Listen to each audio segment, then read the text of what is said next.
Il y a des centaines de millions d'euros investis dans la publicité pour l'alcool, là où il y a quelques centaines de milliers d'euros investis dans la prévention. Forcément, on ne fait pas le poids.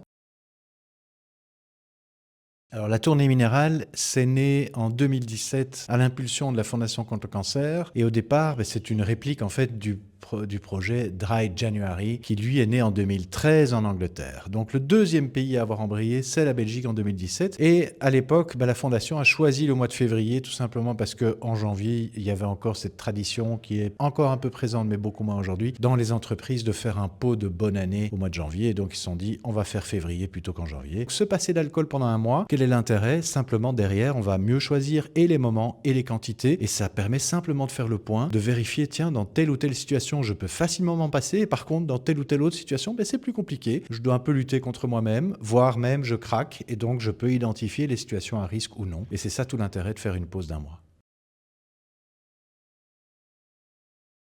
Dans les données dont on dispose, on voit que le Belge reste un gros consommateur d'alcool, qu'il boit en moyenne presque 2 fois trop par rapport aux recommandations, etc. etc. Ce qu'on voit quand même, c'est qu'il y a une évolution plutôt intéressante en termes de pression sociale à la consommation d'une part, qui a plutôt tendance à diminuer, pas partout, pas toujours dans des mesures très importantes, mais quand même, globalement, on voit que la pression sociale à la consommation diminue. Il est plus accepté aujourd'hui de boire des softs en soirée, de ne dire qu'on ne boit pas d'alcool. Et on voit des mouvements autour de la sobriété ou de la modération qui se développent sur les réseaux sociaux, donc, et en particulier chez les jeunes. Donc on voit quand même qu'il y a une modification plutôt intéressante de notre rapport à l'alcool. En revanche, dans les chiffres, on ne voit pas encore tout à fait ce phénomène. C'est-à-dire que pour l'instant, ça ne se traduit pas encore dans les études, mais vous savez qu'il faut toujours 1 an, voire 2 ans, entre ce qu'on voit apparaître intuitivement et si ça se confirme dans les chiffres, parce qu'il faut le temps de traiter, de faire ces études à grande échelle et de traiter cette information. Ce qu'on sait, c'est que ce sont d'abord et avant tout les adultes, et je dirais même plutôt ma tranche d'âge, on va dire les 40-60 ans, ça tombe bien, j'ai pile 50 ans, qui est plus souvent contrôlé positif au volant. Donc en gros, c'est plutôt les adultes qui boivent, qui roulent sous influence, quoi. Les jeunes ont plus conscience. Alors je pense aussi que c'est le résultat d'années et d'années de prévention, de campagnes de sensibilisation sur l'alcool au volant, etc. Je pense que les jeunes ont plus conscience de l'importance de ne pas associer boire et le fait de conduire. Tout ça doit être vérifié par des données précises, mais quand même. Et donc, quelque part, nous défendons depuis plusieurs années maintenant l'idée d'arrêter de vouloir stigmatiser ou de stigmatiser les jeunes au volant. Alors, c'est vrai qu'on sait que l'accidentologie est plus grave chez les jeunes. À taux égal, un jeune aura un accident plus grave, avec des conséquences plus graves, qu'un adulte qui a 20 ou 30 ans d'expérience derrière le volant.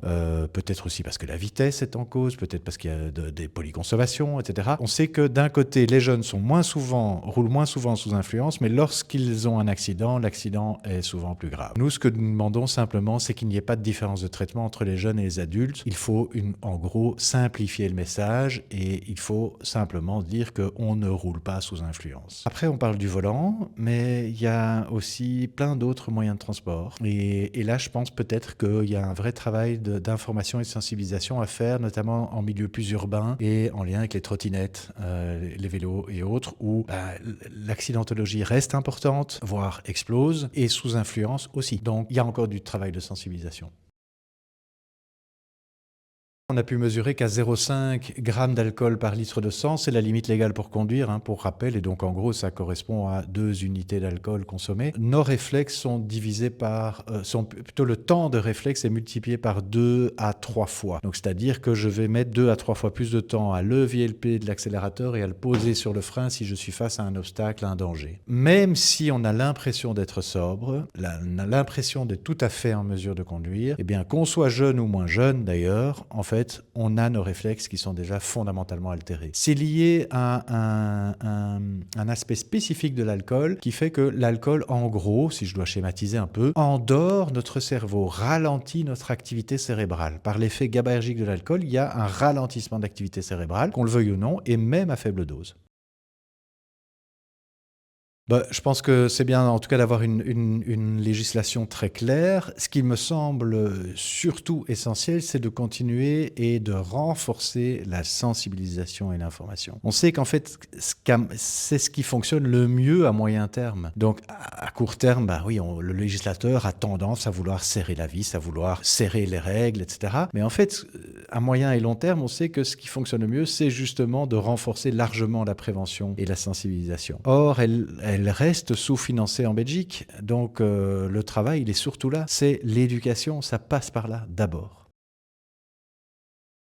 Pour moi, il faut effectivement renforcer largement la prévention, la sensibilisation, l'information, et ce, à toutes les étapes, hein, à l'école primaire, à l'école secondaire, dans les mouvements de jeunesse, dans les clubs sportifs, etc. Il y a une forme de banalisation de l'alcool à plein d'endroits encore. Et donc, plus on fait passer des messages de sensibilisation, plus on sera efficace. Par ailleurs, il ne faut pas oublier, parce qu'on a tendance à mettre le curseur de la responsabilité sur l'individu, il y a aussi une responsabilité de l'État. Tant que l'État, par exemple, autorise plutôt la publicité pour l'alcool, c'est un peu David contre Goliath, quoi. Et donc, c'est-à-dire que c'est très difficile de lutter. Il y a des centaines de millions d'euros investis dans la publicité pour l'alcool, là où il y a quelques centaines de milliers d'euros investis dans la prévention. Forcément, on ne fait pas le poids. Et donc, il est temps de revoir un peu la copie. C'est le seul psychotrope pour lequel on peut encore faire de la publicité, donc l'État doit aussi prendre sa part de responsabilité là-dedans.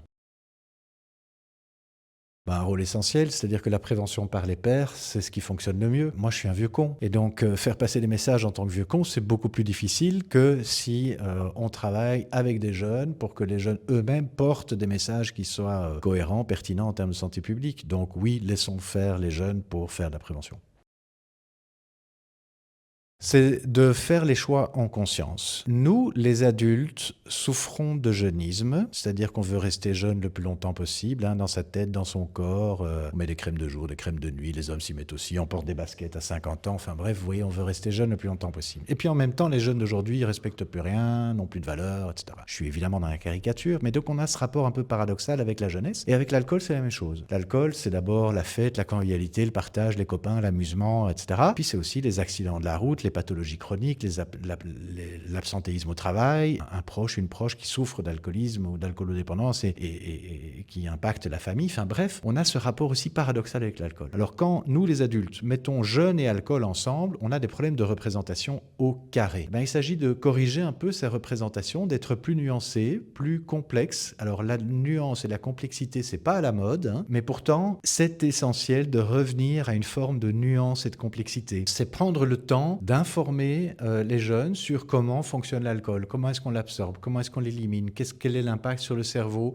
pourquoi est-ce qu'il est très ancré dans notre culture, dans notre société, quel est le rôle de l'État là-dedans, quel est le rôle des parents, et puis, in fine, quel est le rôle du jeune aussi. Et vous voyez que ça demande un peu de temps, de nuances et de complexité, de se baser sur la science et pas sur des représentations moralistes ou paternalistes. Arrêtons de prendre les jeunes pour des cons, ils savent faire des choix éclairés, mais pour ça, il faut les éclairer et il faut prendre le temps d'expliquer.